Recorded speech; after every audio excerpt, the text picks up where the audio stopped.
تو یہاں اللہ صاف فرما رہا انشکر لی ولی والدین، پہلا شکر میرا ہے، خالق میں ہوں، والدین کے دل میں شفقت میں نے ڈالی ہے، مقدم شکر میرا ہوگا، ولی والدین، مخلوق میں سب سے زیادہ شکر والدین۔ اور یہ قرآن میں 5 جگہ آیا، وَقَضَىٰ رَبُّكَ أَلَّا تَعْبُدُوا إِلَّا إِيَّاهُ وَبِالْوَالِدَيْنِ إِحْسَانًا، سورہ بنی اسرائیل، سورہ بقرہ میں ہے، سورہ نساء میں ہے، انشکر لی وَلِوَالِدَيْكَ إِلَيَّ الْمَصِيرُ، لوٹنا تو میری طرف ہے، میں حساب لے لوں گا کہ تم نے میرا بھی شکر ادا کیا تھا یا نہیں، اور اپنے والدین کا بھی شکر ادا کیا تھا یا نہیں۔ اب دیکھیے 2 چیزیں آئیں، ایک شکر اللہ کا اور اس کا تقاضا شرک نہ ہو، ایک شکر والدین کا۔ اگر یہ دونوں چیزیں ٹکرا جائیں، کس قدر منطقی ربط ہے قرآن مجید کی آیات۔ والدین حکم دے رہے ہیں شرک کرو، کیا کریں؟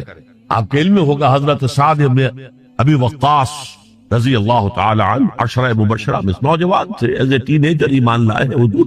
باپ کو فوت ہوئے عرصہ ہو گیا تھا، ماں نے بڑی محبت سے مال بہت چھوڑ گیا تھا، باپ ناز و نام میں پالا۔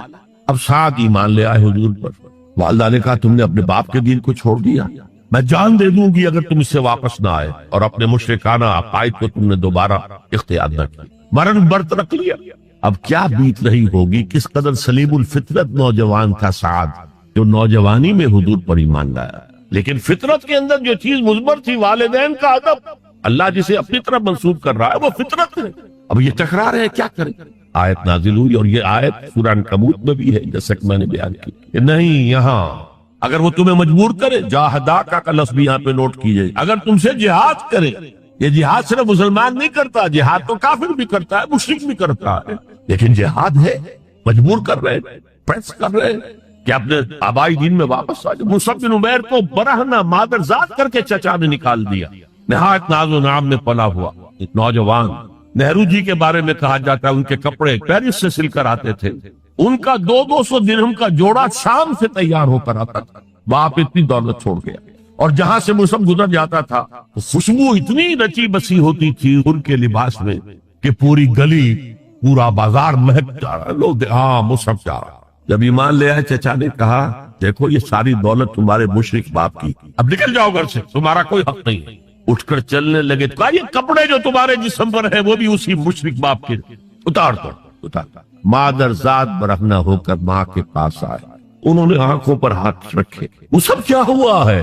کہا ماں میں موحد ہو گیا، یہ ہے توحید۔ موحد اپنے آپ کو سمجھنا کچھ اور ہے، زندہ قوت تھی زمانے میں یہ توحید کبھی، اور اب کیا ہے؟ فقط ایک مسئلہ علم کلام۔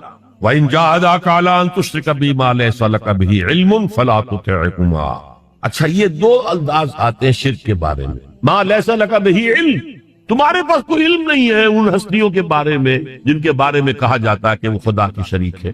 عقل جو ہے یہ عقل انسانی تسلیم نہیں کرتی کہ ایک ہی ارادہ ہے، ایک ہی اسکیم ہے، ایک ہی حکمت ہے، ایک ہی پلان ہے جو پوری کائنات کو اپنے احاطے میں لیے ہوئے۔ یا کہا جاتا ہے ما لم ينزل به سلطانا، کسی ایسی ہستی کو شریک نہ کرو جس کے لیے اللہ نے کوئی سند نہیں اتاری۔ اللہ اگر کہتا میرے ساتھ یہ بھی شریک ہے تو ٹھیک ہے، ہم اللہ کو سجدہ کرتے ہیں، اس کو بھی کرتے ہیں، جیسے کہ حضور سے کہلوایا گیا ان کان للرحمن ولد فانا اول العابدین، اگر رحمان کا کوئی بیٹا ہوتا سب سے پہلے میں عبادت کرتا ہوں۔ کوئی نہیں ہے، نہ بیٹا ہے نہ بیٹی ہے۔ قل هو اللہ احد اللہ الصمد لم یلد ولم یولد ولم یکن له کفوا احد۔ تو فرمایا وَإِن جَاهَدَاكَ عَلَىٰ أَن تُشْرِكَ بِي مَا لَيْسَ لَكَ بِهِ عِلْمٌ فَلَا تُطِعْهُمَا۔ لیکن یہی توازن دیکھیے، یہ صرف اللہ کے کلام میں ہو سکتا ہے، یہ نہیں کہ پھر ان کو دفاع کرو، ان سے کوئی تعلق نہ رکھو، نہیں۔ صاحبهما فی الدنیا معروفا، ان کا کہنا تو مت مانو اس معاملے میں، اللہ کا حق احق ہے، بالا تر ہے، لیکن ان کے ساتھ دنیا میں رہو معروف طریقے سے، ان کے حقوق ادا کر، چاہے مشرک ہے والدین، چاہے کافر ہے والدین، ان کی خدمت تمہارے ذمے ہے، ان کی ضروریات پورا کرنا تمہارے ذمے ہے اپنے مقدرت کے مطابق۔ صاحبہما فی الدنیا معروفا، اور واتبع سبیل من اناب الی، پیروی والدین کی ضروری نہیں ہے، اطاعت والدین کی لازمی نہیں ہے۔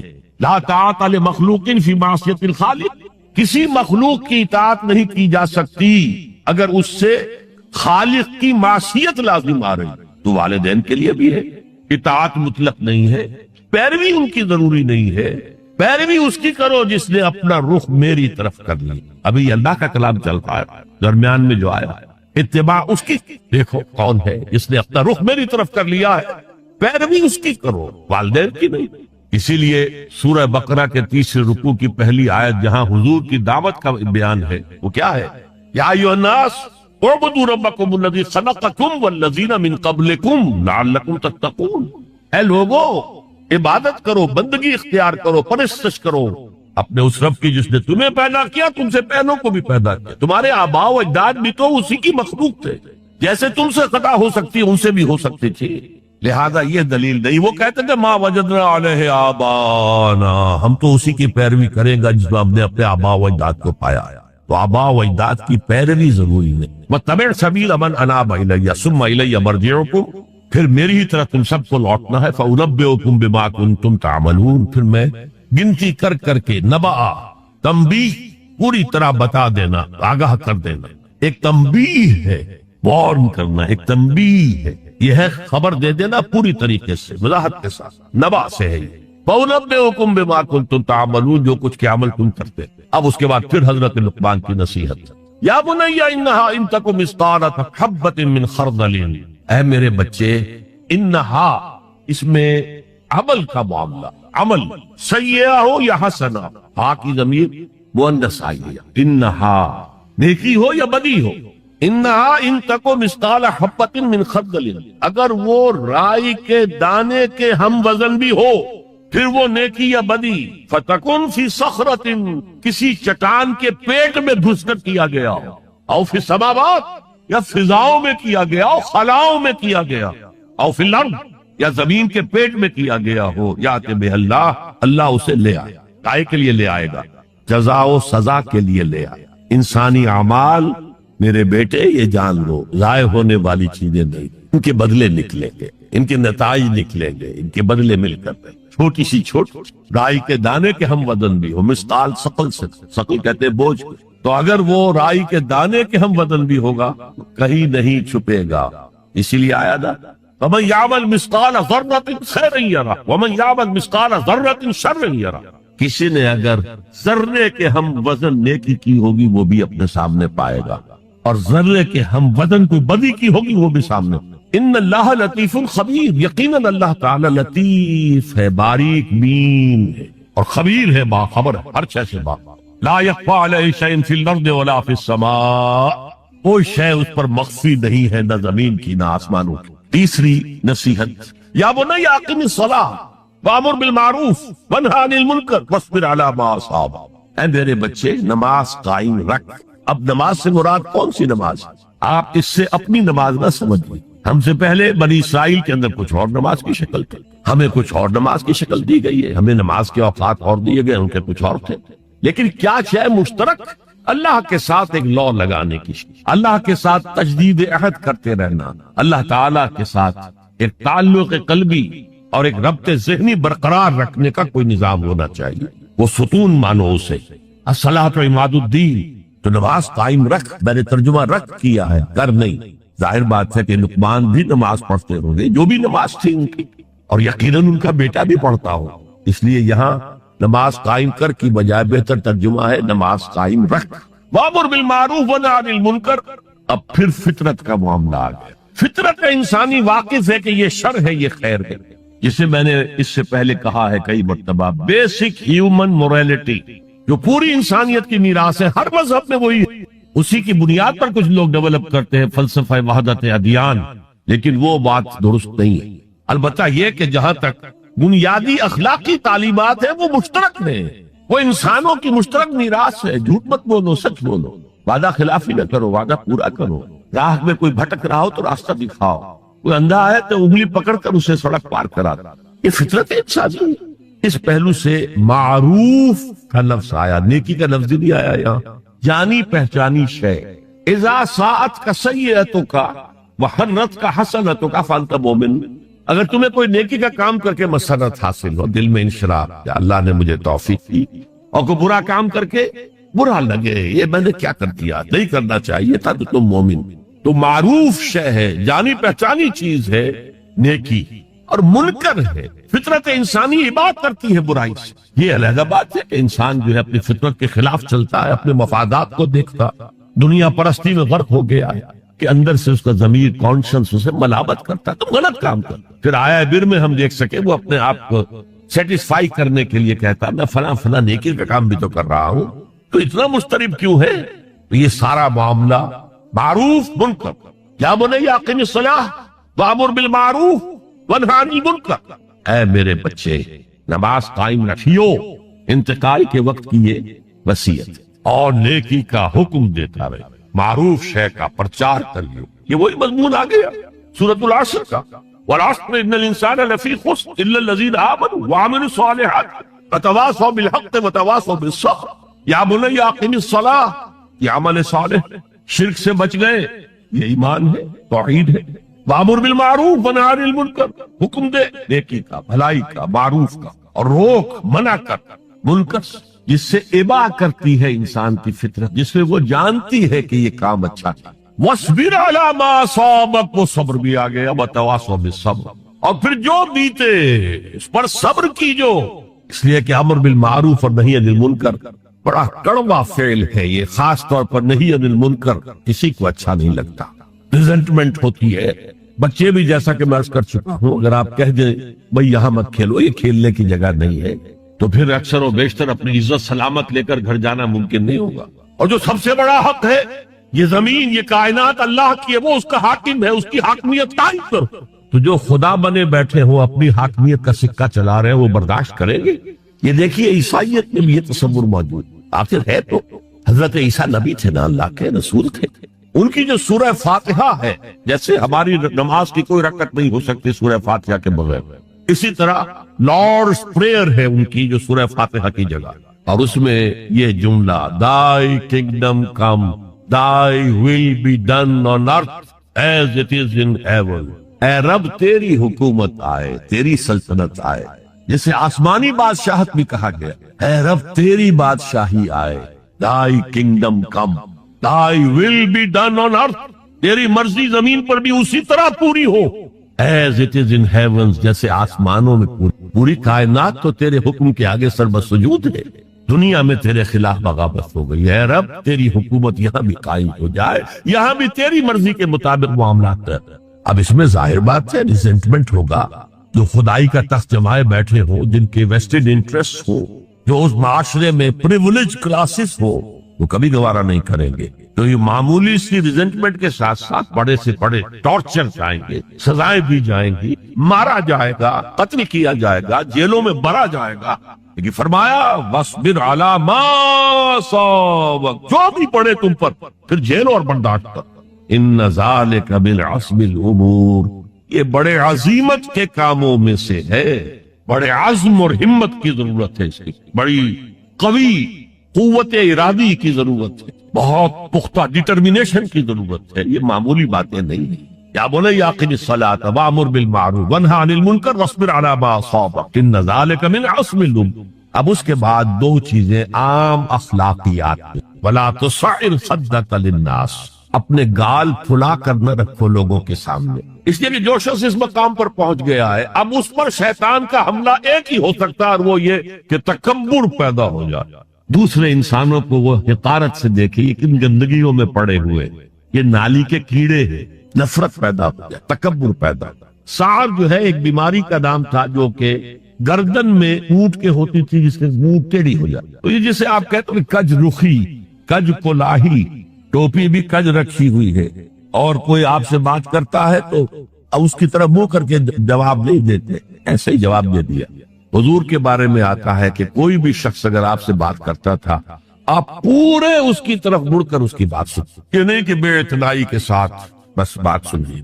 وَلَا تُصَعِّرْ خَدَّكَ لِلنَّاسِ وَلَا تَمْشِ فِي الْأَرْضِ مَرَحًا، اور زمین میں اترا کر نہ چلیو، اکڑ کر نہ چلیو. إِنَّ اللَّهَ لَا يُحِبُّ كُلَّ مُخْتَالٍ فَخُورٍ، یقیناً اللہ کو بالکل پسند نہیں ہے. مختال بنا ہے خیل سے، اختیال، گھوڑے کی چال میں ایک تمکنت ہو. وہ تمکنت آپ اپنی چال میں اختیار کریں گے تو وہ آپ کے غرور ذہنی کا انڈیکس، اندر کا غرور ظاہر ہوگا کہ اس چال سے، گھوڑے کی تمکنت والی چال. رضا تمشی فی الارض مرحا، ان اللہ لا یحب کل مختال فخور، فخر کر لو، علم پر فخر ہو رہا ہے، تقوی پر فخر ہو رہا ہے، مال پر فخر ہو رہا ہے، اپنے سوشل سٹیٹس پر فخر ہو رہا ہے، اللہ کو پسند نہیں۔ وقصد فی مشیک، اپنی چال میں میانہ روی اختیار کرو، نہ بہت تیز نہ بہت آہستہ، لیکن یہ اصل میں مراد ہے پوری زندگی ایک میانہ روی۔ اگر کوئی تنگی ہے تو بالکل ہاتھ کھینچ لن، اگر کشادگی ہو گئی ہے تو اسراف اور تبذیر سے کام مت لو، میانہ روی اختیار کرو، درمیانی راستہ اپنی چال میں، اپنی روش میں، اپنی روش میں میانہ روی اختیار۔ وغضض من صوتک، اور اپنی آواز کو پست رکھ۔ یہاں تھوڑی سی وضاحت ضروری ہے۔ حدیث ہمیں یہ ملتی ہے کہ حضور جب خطبہ دیتے تھے تو الفاظ علا صوتہ، آپ کی آواز بہت بلند ہو جاتی، واحمرت عیناہ، آپ کی دونوں آنکھیں سرخ ہو جاتی۔ آپ اس طرح خطبہ دیتے تھے جیسے کوئی سپہ سالار اپنی فوج کو لڑنے پر آمادہ کر رہا۔ لہذا یہ وقت کی بات ہے۔ یہاں مراد کیا ہے؟ کسی وقت آپ کا کوئی آرگومنٹ کسی کے ساتھ ہو رہا ہے and you feel that you are losing the ground، آپ اپنی آواز بلند کر دیتے، اس کو اپنی آواز سے دبانا چاہتے، یہ نہیں۔ فرمایا مقصد فی مشیک وغضض من صوتک ان انکر الاصوات لصوت الحمیر، آواز کا بلند ہونا کوئی آواز کا حسن نہیں ہے۔ اگر ایسا ہوتا تو گدھے کی آواز بہت بلند ہوتی ہے لیکن کسی کو پسند آتی ہے، اور یہاں انکر کا لفظ آ گیا، وہی منکر، ناپسند ہونا، اس میں سے انکر افعل کے وزن پر، کبیر سے اکبر، صغیر سے اصغر، علیم سے اعلم۔ اب اس کا تجزیہ کیجئے ان 8 آیات۔ اگر تو یہ کسی نبی کے امتی ہوتے تو اس کا بھی نام لیتے، اس کا بھی اتباع کرو، سنت کو مضبوطی سے پکڑو، جیسے شیخ عبد القادر جیلانی کی وصایا ہے جو انہوں نے اپنے بیٹے کو کی، شاہ ولی اللہ دہلوی کی وصایا ہے۔